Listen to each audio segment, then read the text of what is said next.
Por favor, Calix. Então, o Dr. Calix vai falar para a gente sobre o congresso dos 100 anos da medicina antroposófica e esses impulsos aqui. E começar a sua palestra. Uma boa noite a todos. Muito obrigado pelo convite para dar esta palestra. Apesar de esse convite ter acontecido de última hora, o tema da Ita Beckmann dentro do movimento antroposófico é um tema que me ocupa faz muitos anos, um tema com o qual me ocupo intensamente. E lentamente a gente comienza a resolver determinados enigmas vinculados con esta individualidad de Ita Beckmann, lo que es lo mismo decir vinculado con la historia del movimiento antroposófico y la medicina antroposófica. Ita Beckmann es considerada como fundadora de la medicina antroposófica. Y existen una serie de elementos que demuestran que realmente ella fue el pilar inicial de este movimiento médico. La vida antroposófica de Ita Beckmann, a gente puede dividir tres fases muy características. ¿Ya? A primera fase, ¿cierto?, es o camino que ella recorrió acompañando o desenvolvimiento da antroposofía desde o seu inicio en 1902, cuando Rudolf Steiner asume a diretoria ou a presidencia da, digamos así, da vertiente alemã da Sociedade Teosófica. Ita Beckmann já tinha, desde a sua juventude, uma ligação com esta sociedade teosófica. Então, quando ela chega à Alemanha, chega a Berlim em 1902, então ela entra em contato com esta sociedade teosófica e aí encontra a rama alemã da sociedade teosófica dirigida agora por Rudolf Steiner, que hacía muito pouco tempo tinha assumido essa tarefa. ¿Ya? Inicialmente, ela acompanha palestras de Steiner sem se sentir muito emocionada com os conteúdos que Steiner formulava, possivelmente, isso que se repite por todos lados, possivelmente porque achava que os conteúdos que Rudolf Steiner vertia eram ainda muito intelectuais. Mas em 1904, Ita Beckmann, então, escuta uma palestra de Rudolf Steiner e nessa palestra ela se enciende, ela sente um impacto dentro de si ao perceber que aí existe um conteúdo que para ela era até esse momento totalmente desconhecido, porém que invocava uma atração muito grande dentro dela. Eu diria, pela primeira vez, em contato com Steiner, ela sente esse movimento interior da sua alma. ¿Ya?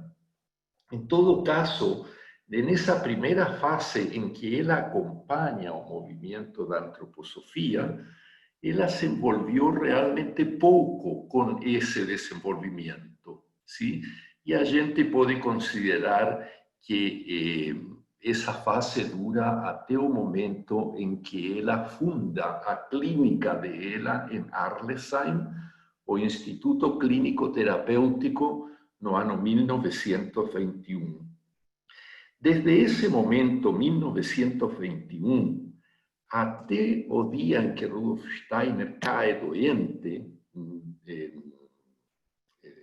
no ano de 1924, final de setembro de 1924, Ita Beckmann y Rudolf Steiner comparten una intensa vida en común do ponto de vista espiritual, na medida en que esos puntos de vista espirituales se vertían en iniciativas prácticas, sea externamente o sea interiormente en relación con el desenvolvimiento esotérico de las personas. Entonces nos vemos una primera fase en que ela acompaña o desenvolvimiento do movimiento antroposófico, una segunda fase en que ela es con Rudolf Steiner quase que como uma das figuras centrais, desculpen, es uma das figuras centrais do movimiento antroposófico, e depois na terceira fase da vida de ela es o seu trabalho e o seu desenvolvimento e todo o que ela fez desde a morte de Steiner até a sua morte em agosto de 1943. Bom, eu acabei de mencionar que em 1904 ela teve uma impressão muito forte a partir de uma palestra que Rudolf Steiner dio sobre o conto de Goethe, o conto da serpiente verde e da bela lilia. Una exposición que Rudolf Steiner ya tinha feito algumas vezes antes, mas lo que impactó a Ita Beckmann na exposición de Rudolf Steiner foi o fato de ela ter a percepção que a palavra espiritualidade, o fenômeno que nós chamamos de espiritualidade, não é um fenômeno cujas fontes são exclusivas do Oriente, que existe uma espiritualidade cujas fontes estão em Ocidente, e Rudolf Steiner seria a primeira pessoa que conseguiu, por assim dizer, desabrochar, já, o que fechava essas fontes e começou a verter na cultura europeia, através da antroposofia, essa espiritualidade ocidental. Isso impactou profundamente a Ita Beckmann, e em uma conversa que ela tem com Rudolf Steiner, ela parece ter falado que ela queria ouvir mais disso, mais da espiritualidade na direção que que Steiner estava dando a esse assunto. ¿Ya? Bom, em 1905, Ita Beckmann, então, primeiro com Marie Steiner, ¿ya? E depois com o próprio Steiner, tem uma conversa onde eles dois, quer dizer, Marie Steiner e Rudolf Steiner, recomendam a Ita Beckmann ir a Zürich, olha só, ir a Zürich e estudar medicina em Zürich. ¿Ya? Ita Beckmann segue esse conselho e viaja para Zürich, se matricula lá em uma faculdade de medicina e faz toda a sua formação médica na Suíça. Nesse intervalo, durante a formação médica, ela ocasionalmente podia acompanhar, digamos assim, as exposições de antroposofia geral de Rudolf Steiner, não com muita frequência, não?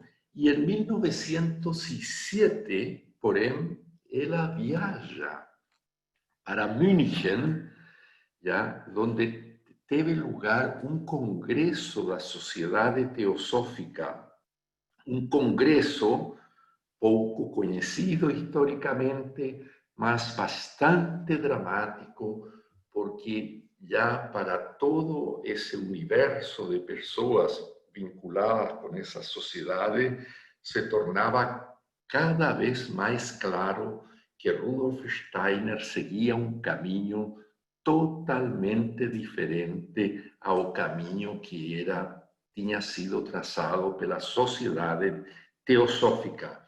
E isso representava para muitas pessoas um forte conflito. ¿Ya? Y ahí en esa época, en 1907, durante el Congreso, Ita Beckmann volta a ter uma conversa pessoal com Rudolf Steiner, e nessa conversa pessoal ela tem como uma espécie de segundo impacto dentro da sua alma, e em função desse impacto interior, Ita Beckmann percebe que o caminho dela tem que ser o caminho que Rudolf Steiner está traçando para o Ocidente. E aí está essa frase que você pode encontrar repetida em muitas obras, muitas publicações sobre este tema, onde ela fala: eu fico com você. Fala isso para Rudolf Steiner. Falar uma coisa assim era uma coisa muito difícil naquela época. Para hoje, para nós hoje, já é difícil se representar o drama que essa decisão, em um ou outro sentido, representou para inumeráveis pessoas nessa época, não? Bom, nessa conversa é possível que Ita Beckmann, já nessa conversa em 1907, é possível, assim se especula pelo menos, que Ita Beckmann tenha tido pela primeira vez a sombra de uma percepção de um karma comum com Rudolf Steiner. Mas isso ficou escondido no fundo da alma e ela não movimenta mais essa sensação. Já? Ita Beckmann se forma, fica em Zürich, trabalha como ginecologista, também faz clínica geral, já? E, enfim, e agora vem uma coisa que é extraordinariamente importante, que é a seguinte. Em 1916, no segundo semestre de 1916, Ita Beckmann recorre a Rudolf Steiner para ver se ele lhe poderia fazer uma recomendação para tratar a uma paciente com câncer. E Rudolf Steiner recomenda para Ita Beckmann o uso de um extracto de Viscum album, ¿ya? Como inyecção subcutânea. Aqui devemos fazer um parêntese e mencionar que Steiner, antes desta recomendação com Ita Beckmann, já tinha recomendado, assim em termos gerais, o uso de Viscum album para tratar pacientes com câncer. Mas as pessoas que faziam isso eram uma espécie de, como se cree, não de curandeiros, já, mas de praticantes médicos, praticantes assim da cura. Essas pessoas elaboraram o medicamento por via oral. Sem consultar a Steiner, Steiner mencionou apenas para essas pessoas o uso do Viscum album e elas começaram a utilizá-lo por via oral. Muitos anos mais tarde, Steiner chama a atenção para esse fato, falando que por via oral o extracto de Viscum album é ineficaz para tratar o câncer, que apenas pode, digamos, atingir alguns lados da psicologia, da psique do paciente com câncer, não? Então, realmente, a primeira vez em que ele indica o remédio para o câncer e o indica como aplicação subcutânea foi neste segundo semestre do ano 1916, para Ita Beckmann, que no 31 de dezembro de 1916, Steiner dá uma palestra onde ele relaciona as propriedades do Viscum com o câncer. Pela primeira vez, ele relaciona determinadas propriedades do Viscum como planta venenosa, como planta tóxica, com o câncer. Antes de eso, Steiner, quando tinha falado em público, sempre tinha falado do Viscum album de um ponto de vista mais mitológico, o que mitologicamente representava essa planta. Hoje nós sabemos, quando estudamos com cuidado essas lendas nórdicas, ¿ya? Quando realmente meditamos as imagens dessas lendas nórdicas, nós sabemos que esta plantinha tão insignificante, como diz a própria lenda, não? Ela teve um papel decisivo na evolução cósmica e terrestre da consciência humana, na medida em que a planta foi utilizada, já é mencionada a lenda, como o instrumento que foi usado para acabar definitivamente com a clarividência atávica própria da antiga humanidade e abrir a porta para uma nova consciência, agora muito mais vinculada com os órgãos dos sentidos, certo? Steiner várias vezes falou destas leyendas, falou destas imagens, e realmente com o Viscum album nós vamos a dizer assim, temos uma condição espiritual, temos uma entelequia espiritual que teve um papel decisivo no desenvolvimento da consciência da humanidade, não? E nessa palestra, então, do 31 de dezembro de 1916, já, na qual, então, Steiner descreve este lado tóxico da planta, isso inspira definitivamente a Ita Beckmann, que estava presente na palestra, a utilizar medicamentos à base do Viscum no tratamento do câncer. Ita Beckmann era uma pessoa eminentemente práctica e extraordinariamente decidida. ¿Ya? Então, já desde o início de 1917, ela procura em Zürich um farmacêutico e consegue que este farmacêutico elabore, então, preparados injetáveis, as ampolas com o preparado injetável de Viscum album, que mais tarde ela registra esses preparados com o nome de Iscar. Foi o primeiro nome, vamos a dizer assim, o nome primitivo, já antes do nome Iscador, bem mais tarde, não? E aí, então, Ita Beckmann sistemáticamente começa a tratar pacientes e, neste momento, já em 1917, ela começa a ter cada vez mais contato com Steiner, ela envolve a Steiner no tratamento destas pacientes, já procurando recomendações de ele para melhorar cada vez mais o tratamento desta doença. E isso é algo extraordinariamente importante. Não, evidentemente, esse preparado de Viscum que a doutora Beckmann usou naqueles anos era apenas um extracto em diversas diluições. Já?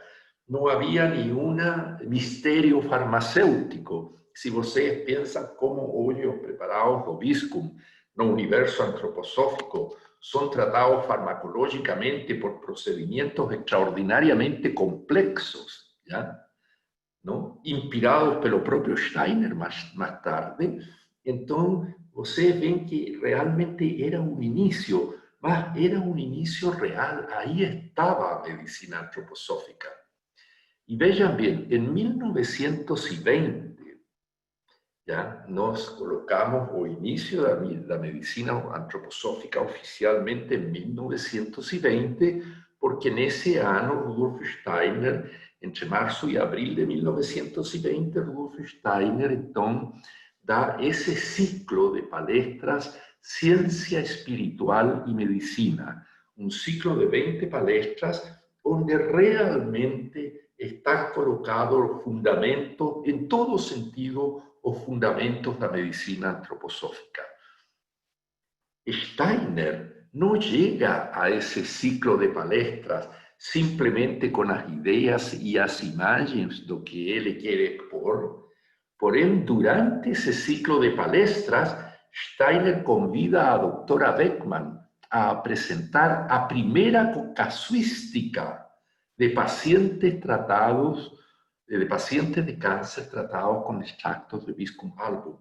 Quiere decir, Steiner ya tenía un chão práctico, un chão empírico para poder, vamos a decir así, tornar más aceitável a ideia do Viscum album como un medicamento para tratar o cáncer. ¿Ya? Entonces, en un cierto sentido, ya desde 1917, desde el 31 de diciembre de 1916, a medicina antroposófica ya estaba siendo procesada en sus primeros elementos. Y aquí quiero ainda dejar bien claro nos seus primeros elementos y en relación con el cáncer. Este también es un aspecto extraordinariamente importante. ¿Por qué en relación con el cáncer? Esa es una pregunta, digamos, cuando la gente se va creciendo dentro de la medicina antroposófica y se va familiarizando con todo lo que él es capaz y no es capaz de hacer, ¿no es así? Surge la pregunta, ¿por qué Steiner le dio al cáncer esa importancia tan decisiva?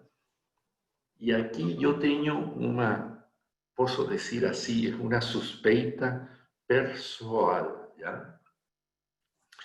A catástrofe social provocada pelo capitalismo en Occidente y desde Occidente para todo el mundo, ¿ya? Está vinculada a un carcinoma social. O capitalismo radical es un verdadero carcinoma social. Y Steiner hace una relación entre la división celular totalmente sin control con la producción de bienes materiales totalmente sin control, ¿ya? Sin que haya una necesidad por esos bienes materiales, ¿sí? Más o menos en la misma época, en 1917, cuando Steiner está comenzando a volar a idea de la trimembración de organismo social, él ya tenía formulado antes esa expresión do carcinoma social, mas él ha volta a formular no ano de 1917 y más tarde.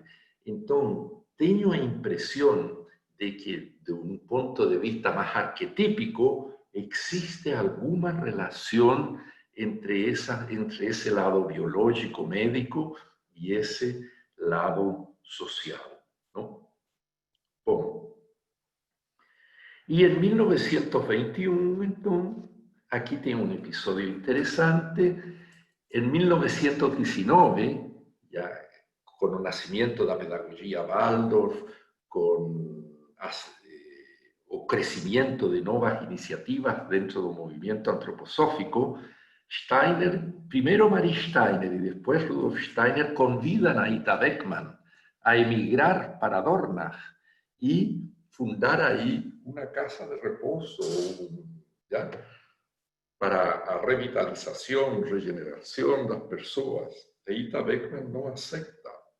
Ita Beckmann continúa en Zürich y solo en 1921 entonces, es que ella da ese paso de abandonar Zürich y emigrar para Arlesheim, del lado de Dornach, donde ella compra una casa y ahí entonces cría o germen la futura Ita Beckmann Clinic o Instituto Clínico Terapéutico. Entonces, ese es un aspecto introductorio general que yo quería dar y ahora quiero mencionar, ahora particularmente para enfatizar aspectos de la relación de Steiner con Beckmann, ver como foi a vida da Beckmann do ponto de vista da história do movimento antroposófico. Não? Então, já mencionei que de 1902 a 1909 a participação dela foi muito periférica, escutando ainda como membro da Sociedade Teosófica, de vez em quando alguma palestra de Steiner e tendo essas conversas que são verdadeiros pontos cruciais na biografia dela. ¿Ya? De 1909 até 1916, fins de 1916, início de 1917, então, ela já se aprofunda intensamente profissionalmente, mas ela acompanha, e isto é muito importante, intensamente a cristologia, o desenvolvimento da cristologia de Rudolf Steiner, os grandes ciclos sobre os evangelhos, sim? Mas ela continuava com uma postura mais periférica. E é só desde 1917, justamente quando ela toma a iniciativa de tratar pacientes de câncer com medicamentos à base do disco Malbum, até o momento em que Rudolf Steiner cai doente, em 1924, onde Ita Beckmann aparece em toda a sua dimensão dentro do movimento antroposófico. Entre esses anos, 1917 e 1924, o final da Primeira Guerra Mundial, uma guerra horrorosa, não? Do final da Primeira Guerra Mundial até a doença de Steiner, então surgem as maiores iniciativas do movimento antroposófico e Ita Beckmann está envolvida em todo, directa ou indirectamente. ¿Ya? Inicialmente, então, o impulso da trimembração social, o impulso da pedagogia Waldorf, que podemos dizer é o que sobrou desse impulso da trimembração social, nasce a medicina antroposófica, a agricultura biodinâmica, surge uma pesquisa científica que a maior parte das pessoas não tem clareza sobre isso. Steiner estimula, cria um instituto de pesquisa científica. Ele estimula a pesquisa científica a partir de fatos descritos pela ciência espiritual. ¿Ya? Então surge uma pesquisa científica com a qual Ita Beckmann está intensamente vinculada. E, finalmente, todo esse impulso da pedagogia curativa, que sem dúvida saiu do papel e se tornou institucional em diversos locais da Europa, centralmente graças à iniciativa de Ita Beckmann, ¿ya? A essa força que ela tinha.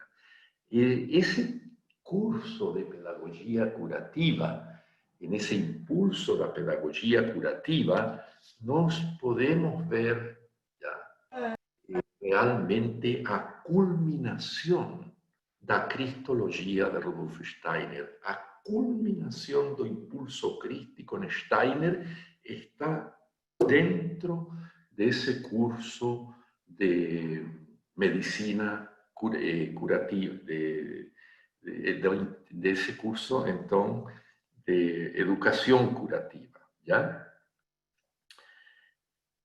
E culmina porque, em que podemos ver que isso culmina? Culmina porque aí o social e o terapêutico se interpenetram reciprocamente e constituem uma coisa só. É nesse fato que eu falo daqui de uma forma tão rápida, que onde a gente pode ver essa culminação. Mas neste período, de 1917 a 1924, acontecem ainda outros dois grandes fatos que foram decisivos na vida da Ita Beckmann. O primeiro fato foi o incêndio do Goetheanum. Eu não sei se vocês sabem que durante o Goetheanum, Steiner, depois do incêndio, se paseaba dando voltas en relación con las ruinas do Goetheanum na madrugada do dia 1º de janeiro de 1924, ¿ya? Y quien acompañaba a Rudolf Steiner era a doctora Ita Beckmann.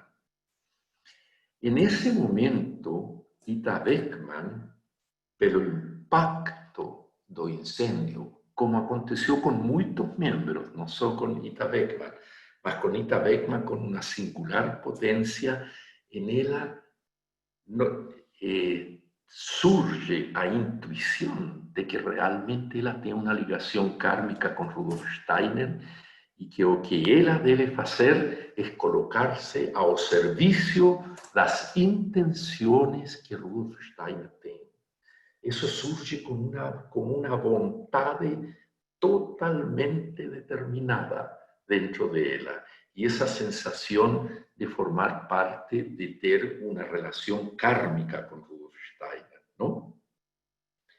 Después de eso, para que ustedes perciban cómo ella estaba envolvida no solo con la medicina antroposófica, Steiner teve muchas dudas después del incendio, si él continuaba o no con esa comunidad antroposófica que se tenía formado a partir de 1902, digamos, ¿ya? Y hoy está bien documentado que, imagínense, en noviembre de 1923, menos de 2 meses antes del Congreso de Natal, en un encuentro en la casa de Seilmans en Hoven, en Holanda, donde tenía varias personalidades antroposóficas, Rudolf Steiner formula la idea de si lo mejor sería se retirar y convidar a un grupo de personas a trabajar fechadamente con él, esotéricamente, y largar el resto. ¿Ya? E Ita Beckmann foi a personalidade que falou: no, Dr. Steiner, de jeito nenhum. Aí tem 12.000 membros de uma sociedade antroposófica que esperam algo do Senhor. Aí Steiner lhe disse: mas você me vai ajudar nisso, doutora Beckmann. E a Ita Beckmann lhe dá a segurança de que ela estará plenamente envolvida, lhe dá essa confiança en ese impulso que Rudolf Steiner entonces inaugura con un congreso de Natal, de tal manera que nos podemos, de una cierta forma, percibir que Ita Beckmann no es una persona decisiva solo para la medicina antroposófica, mas todo movimiento antroposófico está realmente, después del Congreso de Natal, digamos, se procesó gracias a esa determinación que Ita Beckmann teve en esa conversa con Rudolf Steiner, ¿ya? O Congreso de Natal tal vez ni teria acontecido de esa forma si Ita Beckmann no hubiese estado presente en esa conversa en Holanda. En 1923, entonces, antes del Congreso de Natal,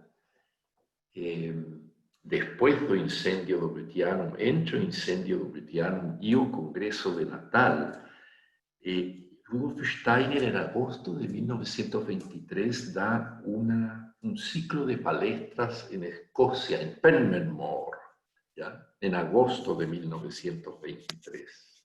¿Sí?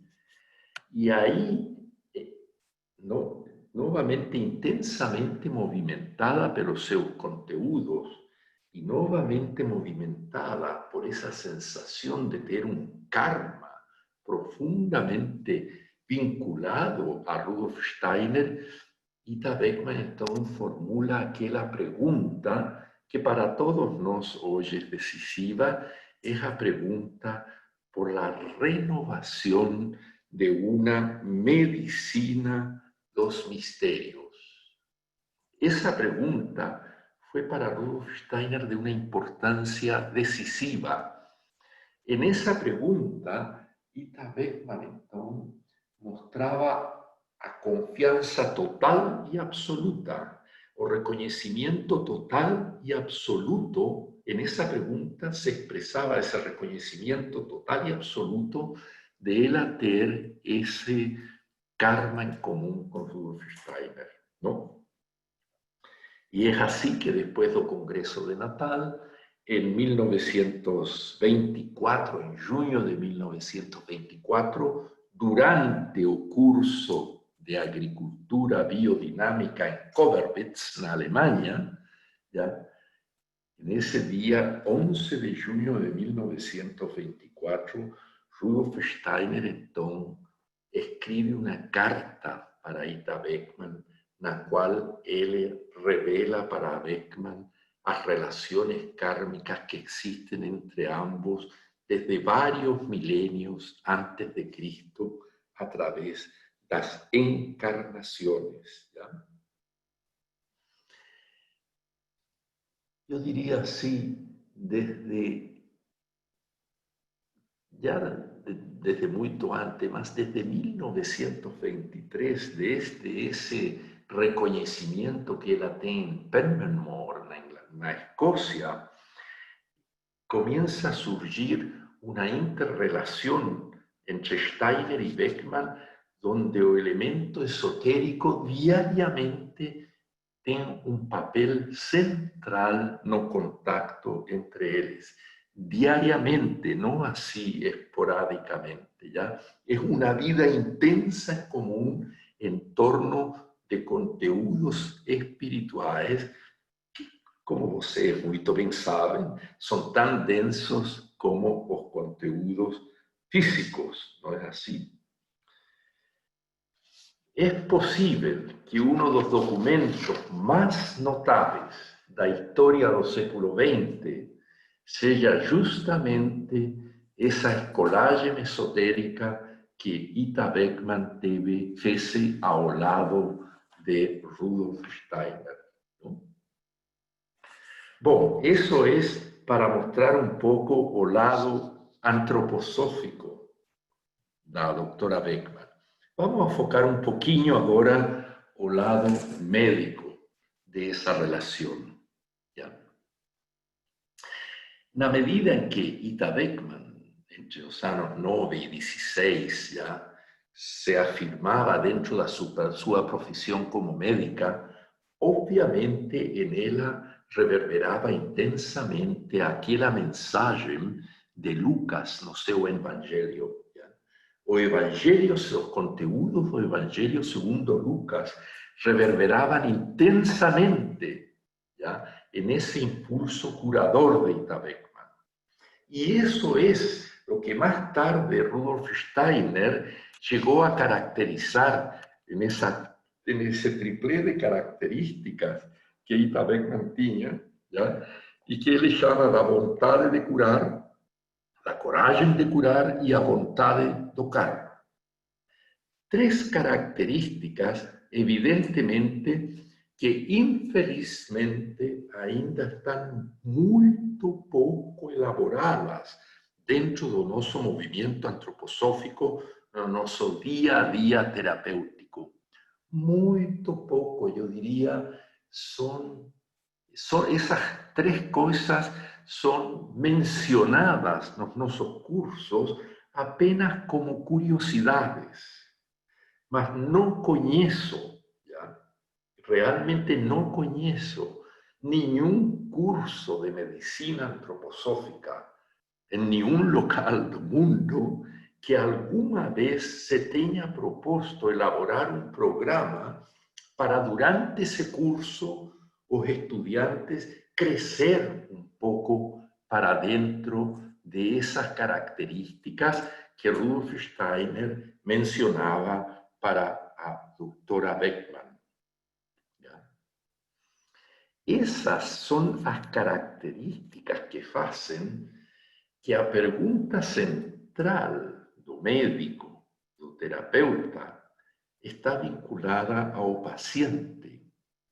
A pergunta central da qual debe partir o médico, debe partir o terapeuta, então, é como posso eu ayudar como médico, como psicólogo, como euritmista curativo, como terapeuta biográfico, etcétera, etcétera, etcétera, como músico terapeuta a este paciente que está perante mí?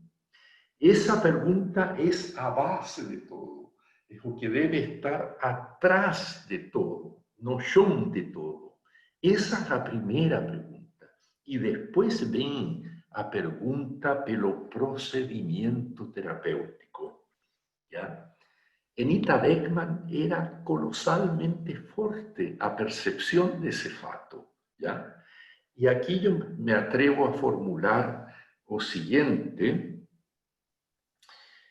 Cuando esa pregunta no existe y nos partimos ya para un procedimiento terapéutico, en verdad lo que a gente está haciendo con el paciente es un experimento terapéutico. ¿Ya? Por ejemplo, a medicina convencional basea sus recursos terapéuticos en pesquisas de sustancias baseadas en estudios que se llaman de duplo ciego. ¿Ya? Y ahí entonces esa pesquisa demuestra que el medicamento X es 50 veces o 80 veces más eficaz que el placebo, ¿cierto? Entonces, 50 a 80 veces, no 100%, 50%, 80%. Entonces, yo pego esa sustancia y la utilizo na doencia X. O que o médico está haciendo es una experiencia, un experimento ahí. No tenemos ni noción que nos estamos haciendo un experimento. O experimento no terminó, no acabó en esos centros de pesquisa, ¿ya? Que hacen estudios de médicos. O experimento es procesado diariamente por nos, con nuestros pacientes, ¿no? Y la única manera de poder, digamos así, evitar eso, porque eso tiene toda una serie de consecuencias, como ustedes pueden imaginar, es tener esa percepción, esa pregunta no fondo da alma, permanentemente presente, desde el inicio do tratamento até o fin do tratamento, digamos, até a alta do paciente.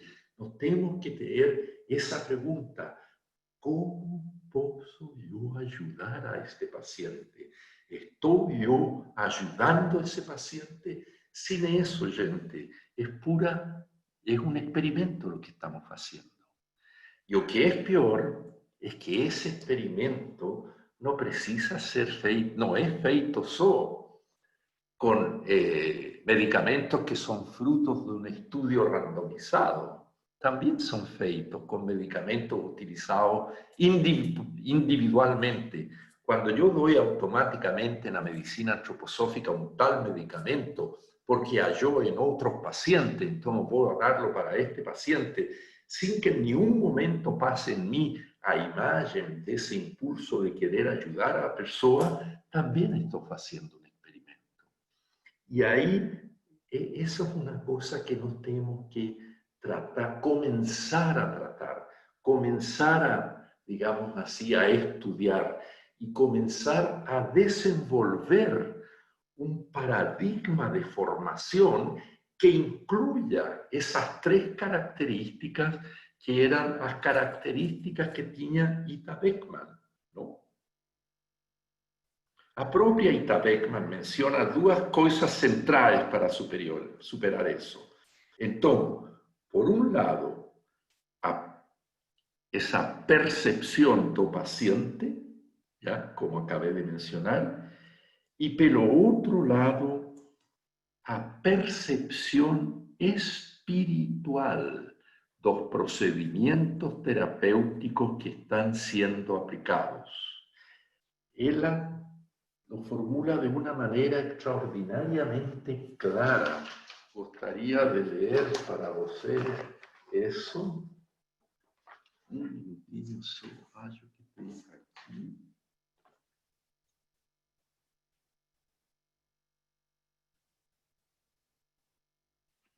Un minutinho, por favor.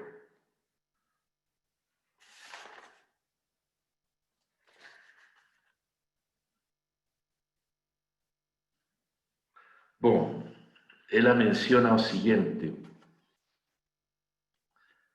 aqui.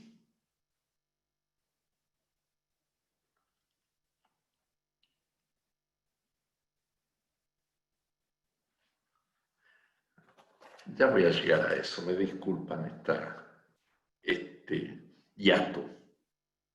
Só quería mencionar, en relación con la pregunta que estamos ahora, que acabé de tratar, sobre cómo puedo ayudar a este paciente como punto de partida para o impulso terapéutico, yo quiero mencionar aquello que a Sonia nos relató antes de ontem, ya, de en ese camino da cura de Amfortas, cómo fueron feitas 7 tentativas, y só na 7ª tentativa es que ese ermitaño fala para o Parsifal sobre a pregunta, sobre a intención que debe ter a pessoa que quiera ayudar a Amfortas. Não sei se vocês se lembram,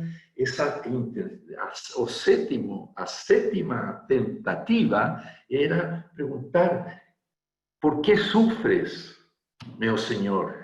¿Cómo puedo te ayudar? ¿No? Y eso es lo que está justamente, es lo que debía de estar en este inicio, ya en esta base, en este fundamento, lo que es una medicina antroposófica. En relación con este asunto do lado médico de Ita Beckmann, cabe destacar que desde que a clínica comenzó a funcionar en 1921, acho que junho de 1921, até a doença, até Steiner ficar doente, Rudolf Steiner fez 132 visitas na clínica. En cada una de esas visitas, él le presentaban pacientes y él hacía recomendaciones terapéuticas. Muchas veces los pacientes eran reapresentados para él. ¿Ya?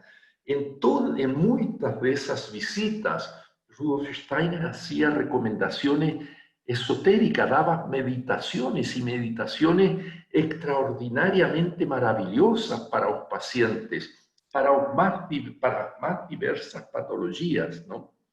Y gracias entonces a una médica, Ilma Walter, es que todas esas visitas fueron registradas, ¿sí? Y Ilma Walter publicó entonces los casos tratados por Rudolf Steiner en varios libros después de la Segunda Guerra Mundial, con comentarios de orden general, no con comentarios específicos cada caso por caso. O material de esas visitas está ahí, gracias a esa mujer, a disposición nuestra. ¿Ya? Para terminar, yo gustaría ainda falar de este asunto de que o conhecimento terapéutico, en último termo, está de alguna manera relacionado con o karma, con o reconhecimiento do karma. También tengo la impresión de que Steiner dio esas 80 y pocas palestras sobre el karma en 1924, intensamente movimentado por la percepción de Ita Beckmann en relación con estas cuestiones kármicas, ¿no? O conocimiento do karma de una persona, y eso vale para todos nosotros, y eso torna tan difícil, ¿ya?, agir en un sentido para se aproximar a la idea do karma de Rudolf Steiner. O conocimiento de una relación kármica debía tornar o conteúdo de esa relación en épocas pasadas en algo totalmente impessoal. Na medida em que o conhecimento do karma se torna impessoal, a experiencia ganha a través de esas encarnaciones pueden se verter en beneficio da humanidade. E o exemplo mais crasso, o exemplo mais notável de eso, nós lo temos justamente en esta relación entre Rudolf Steiner e Ida Beckmann. ¿Sí? Después de esa pregunta en Penmanmore, en 1923, agosto de 1923, sobre una medicina de los misterios, cosa que impactó intensamente a Steiner escuchar eso, Steiner comenzó a revelar las estructuras de los misterios, ¿ya? Y para aquellos que están más o menos familiarizados con la literatura antroposófica, entre setembro de 1923 y poco antes del Congreso de Natal, Rudolf Steiner dio ciclos extraordinarios, mostrando particularmente lo que acontecía en los misterios de Éfeso. En esos misterios de Éfeso, los discípulos se familiarizaban con los misterios del mundo vegetal, con o mistério dos metais e os planetas e com o mistério da palavra, com o mistério do verbo. ¿Ya? Não em vão, João escreve seu evangelho em Éfeso, não? E que começa com as palavras: no começo era o verbo e o verbo estava com Deus.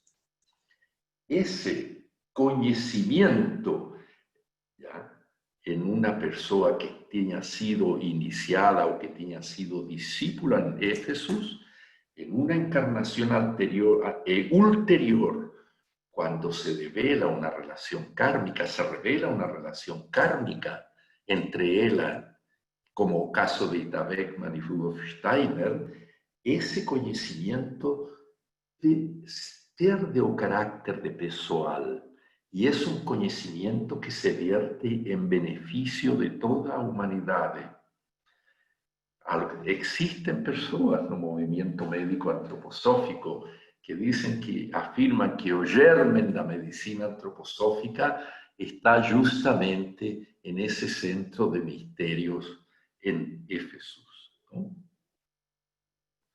Y para terminar, gustaría leer dos frases. Una afirmación da propia doutora Beckmann. Então, a capacidade de se entregar completamente e com dedicação total ao conteúdo espiritual original da antropologia antroposófica e à medicina antroposófica, y de poder agir completamente a partir de eso con una fuerza individual no julgamento y na acción. Repito esa frase.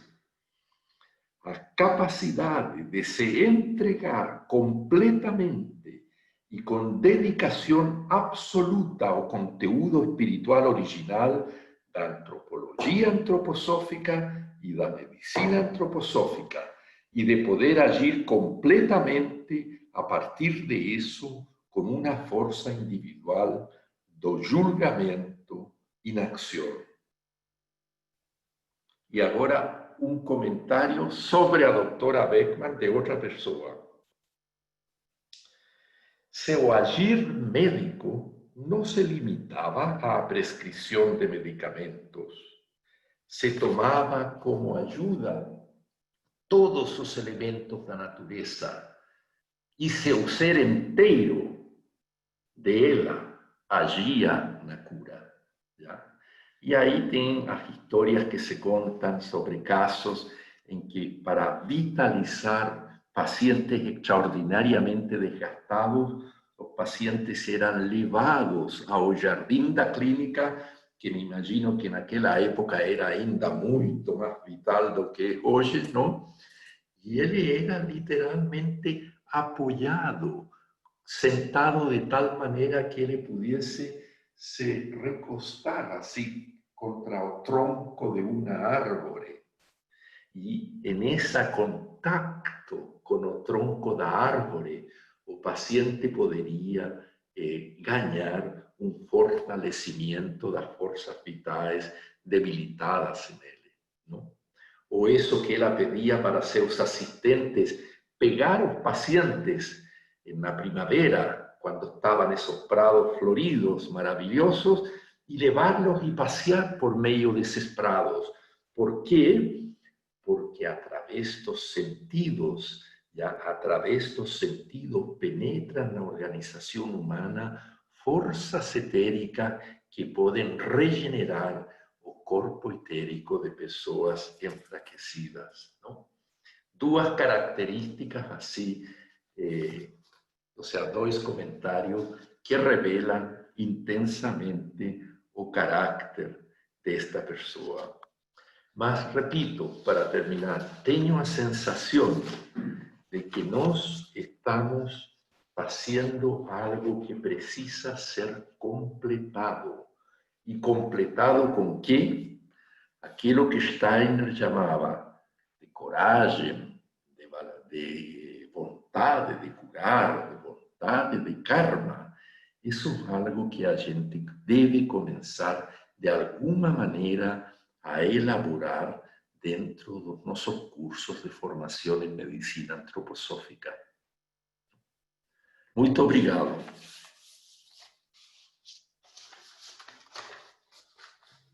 Nós aqui agradecemos, doutor Carlos, brilhante intervenção sua.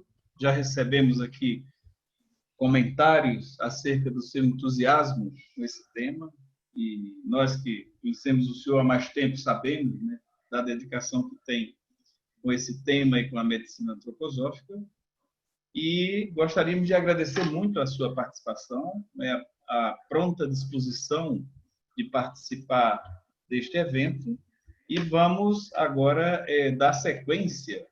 Eu não sei se tem alguma pessoa que queira fazer algum aporte, ou falar alguma coisa no momento, senão nós vamos dar sequência à nossa programação, né?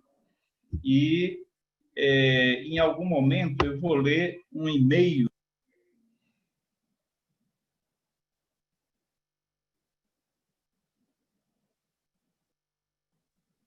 Paulo, você está sem som. Que alguém desliga quando bota alguém para dentro. Porque ontem tivemos uma reunião com o Dr. Matias Girk, através do CIMA, e a Iracema estava presente, e ela havia feito uma pergunta ao Dr. Calix acerca do que ele tinha comentado sobre o início da 10ª conferência, do dia 17, quando ele foi dar o aporte dele da outra vez, que o Steiner começa com hoje, quero inserir uma consideração que talvez lhe possa parecer meio distante, mas que deve ser vista como uma consideração significativa inserida no curso das exposições que estamos fazendo agora. E aí uma senhora da Argentina estava presente e respondeu por e-mail para a gente e pediu que compartilhasse. Então ela fala: queridos amigos, no emocionante encontro virtual desta tarde, gerado por Dorman, ao vivo com Matias, surgiu uma pergunta sobre estas 3 conferências chamadas A Ponte e o contexto em que elas foram dadas. Devido ao pouco tempo disponível, Matias não podia dar mais detalhes. Por isso, permito-me aqui ampliar um pouco mais o que foi comentado. Dentro da obra de Rudolf Steiner, há uma série de 9 volumes, aos quais Maria Steiner, herdeira e administradora de seu legado, deu o título de O Ser Humano em Sua Relação com o Cosmos. Palestras ministradas aos membros da Sociedade Antroposófica de 9 a 26 de dezembro, de 9 de abril de 1920 a 26 de dezembro de 21. Não apenas em Dorna, mas se deu, a maioria delas em Dorna, mas também em Berna, Basel, Stuttgart, Berlim, Haia e Cristiano, entre aspas, Oslo. Elas correspondem a GA 201 e 209, ao GA 201 e ao 202.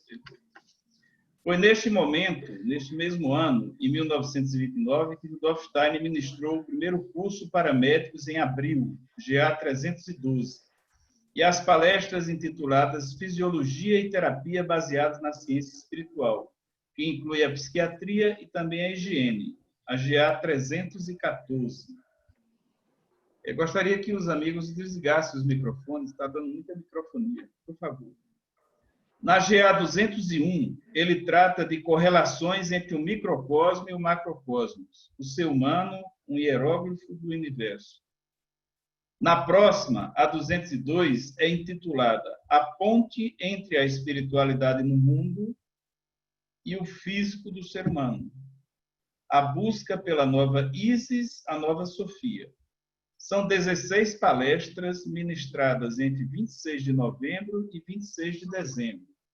As 3 primeiras são dedicadas à trimembração do ser humano visto de diferentes ângulos, incluindo a influência de Lúcifer e Ariman. São seguidas por 6 conferências de grande interesse para pintores, uma vez que, dentre outras coisas, trata da luz e sombras e da natureza das cores, da 4ª até a 9ª. E antes de continuar o tema, nas últimas 4 conferências, entre 23 e 26 de dezembro, sobre Isis e Sofia, ele insere as 3 palestras que também dão nome ao volume, as 3 palestras da Ponte. É por isso que na conferência do dia 17 de dezembro, começa dizendo: hoje eu gostaria de inserir uma contemplação que pode parecer distante, etc, etc. Poucos dias depois, no Natal, entrega o mantra O Ser Humano é uma Ponte, Aita Vegna. As 3 conferências sobre a ponte são importantes, etc. Aí o resto do e-mail é mais dizendo das edições que foram feitas. A gente gostaria de ler isso porque fez parte de nossas perguntas e a colega pediu que a gente trouxesse até o conhecimento de vocês. E agora, se houver alguma pergunta, algum comentário, nós vamos abrir brevemente para comentários, pois temos o vídeo da doutora Gudrun ainda para passar para a gente.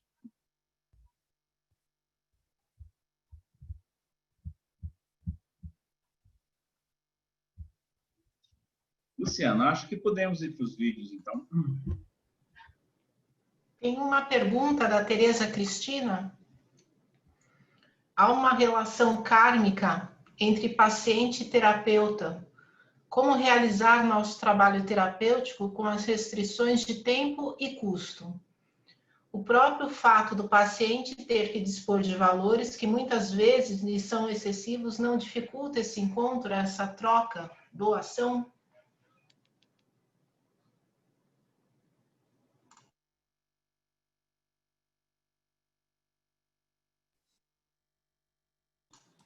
Essa é uma pergunta para mim? Sim, doutor.